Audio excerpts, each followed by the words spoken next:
Hey guys, how's it going? Welcome to my video.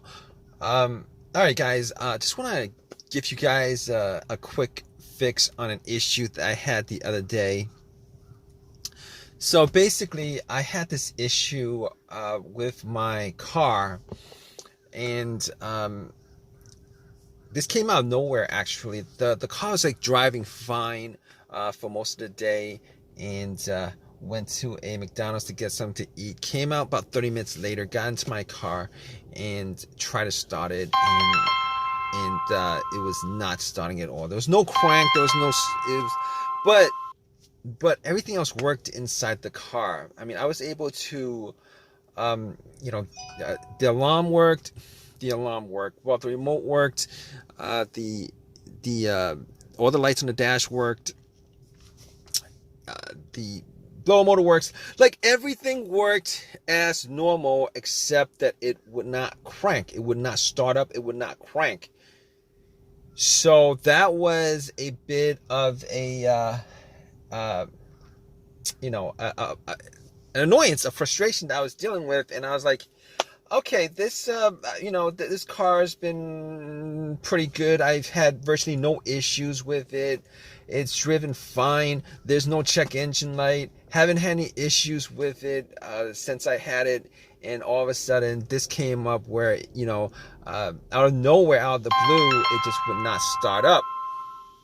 So, I was a bit annoyed by it, but I had to solve the issue. So what I did was I turned on my headlights and went out just to see how bright the headlights were, because I wanted to gauge how much charge was in the battery.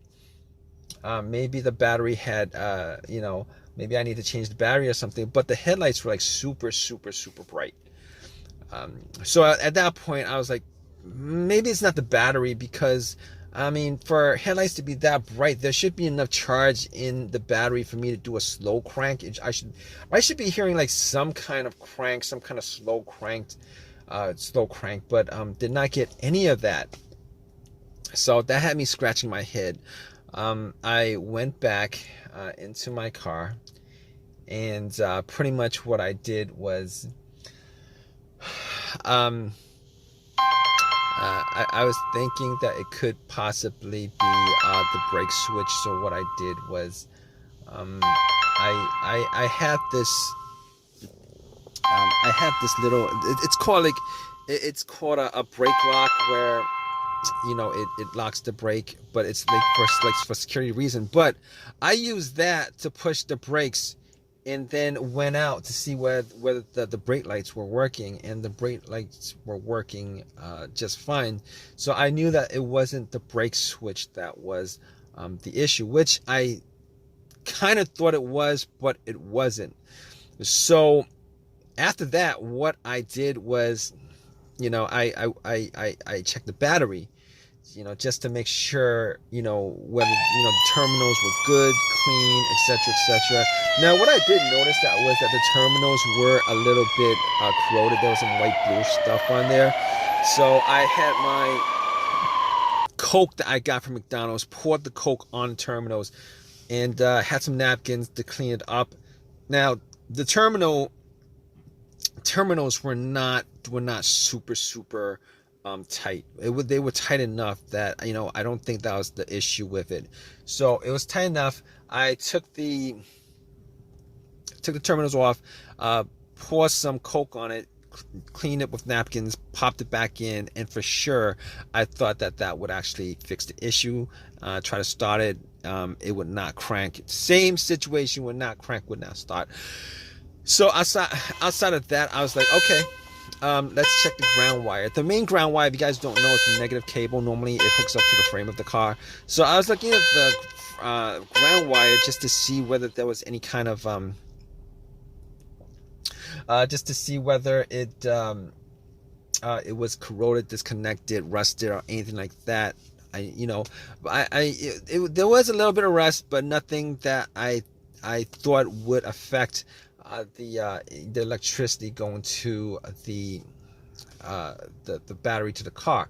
So I was able to rule out that. So at that point I was like, let me rule out the battery completely, because wasn't 100% sure whether it was the batteries that was the problem. So I had somebody help me out with a jump. Had the cables on there for a good couple minutes, maybe like a minute, and then try to crank it. Normally,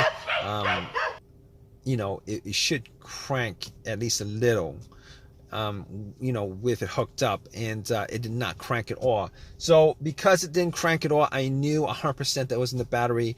At that point, I ruled out the battery, the ground wire, and I also ruled out the alternator being the issue. Because normally, if the alternator wasn't charging the battery and the battery is completely dead, the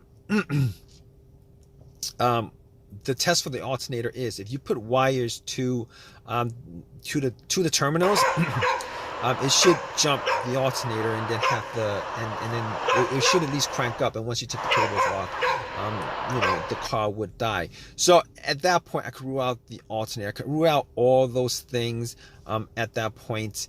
So basically, what I did was I got back to my car and I'm like, I was still hoping that there was a really simple fix to the problem. So basically at that point, I was thinking to myself, okay, I have an OBD2 reader, a $19 OBD2 reader that I got from Walmart. And seeing as how there's no check engine lights on the dash, I thought to myself, I mean, there's a chance that it could possibly be something, but that might bring a code up that's pending, that's not in the system. So what I did was I hooked the OBD2 up and made sure that it actually went through and scanned the whole entire ECU, which it did. It scanned the whole entire ECU. No codes popped up, no pending codes, nothing at all. And at that point, I was ruling, as many things out as I could. And at that point, I ruled that out. Okay, so after that, I was thinking to myself, there's a couple other things it could be. It could possibly be the fuses or the relays. All right, so I got to the box where the fuses and relays are and checked out all the fuses just to make sure that there were no blown fuses or anything like that. And checked out to see whether there was any kind of brownish tint on any of the top of the fuses. There was none. Didn't smell anything that was burnt.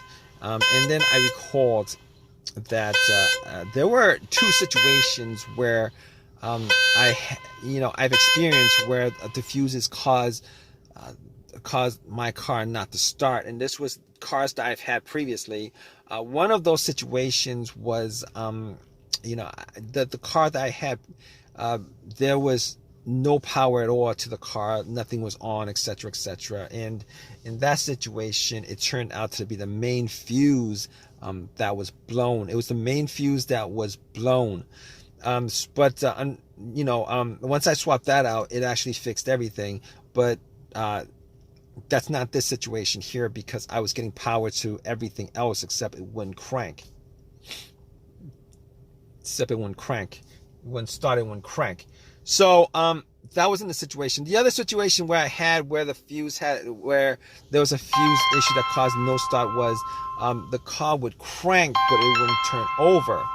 It would crank but it wouldn't turn over, and that fuse turned out to be either the CPU, the fuse to the CPU, or the fuse to the fuel pump.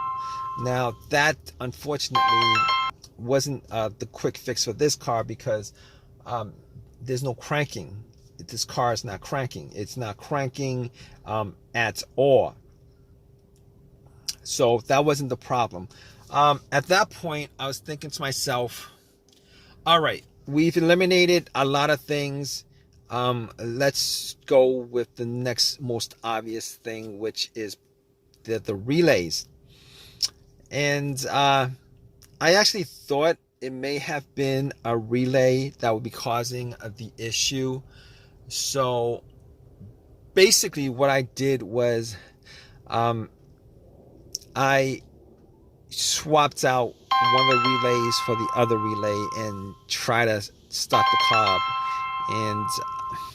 And unfortunately, it wasn't an easy fix because it didn't start up.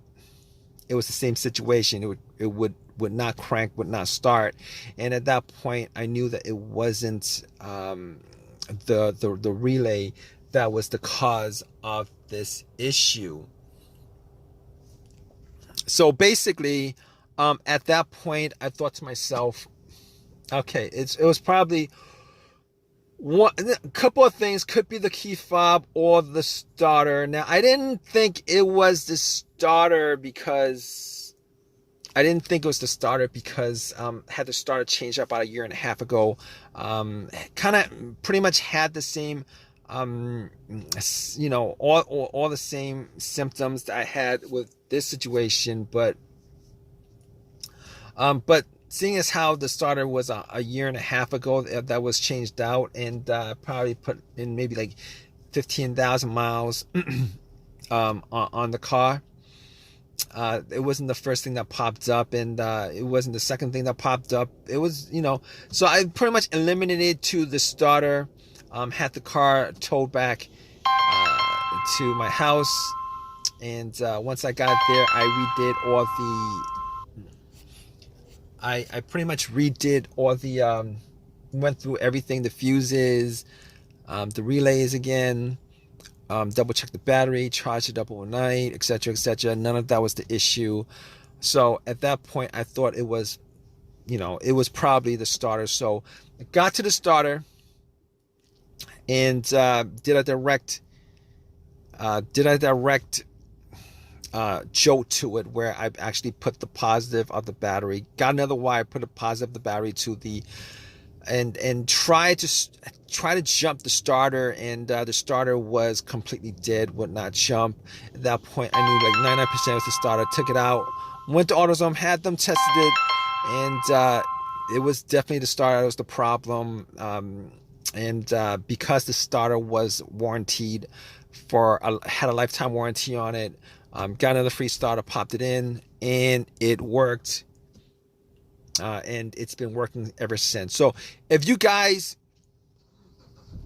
are stuck in this situation where you guys are looking for a fix for it, there's a good chance that probably one of the things that I went through in this video could possibly fix your situation. Hopefully it's not the starter where you're stranded until you get the starter changed up. Anyway, if this has helped you guys out anyway, please give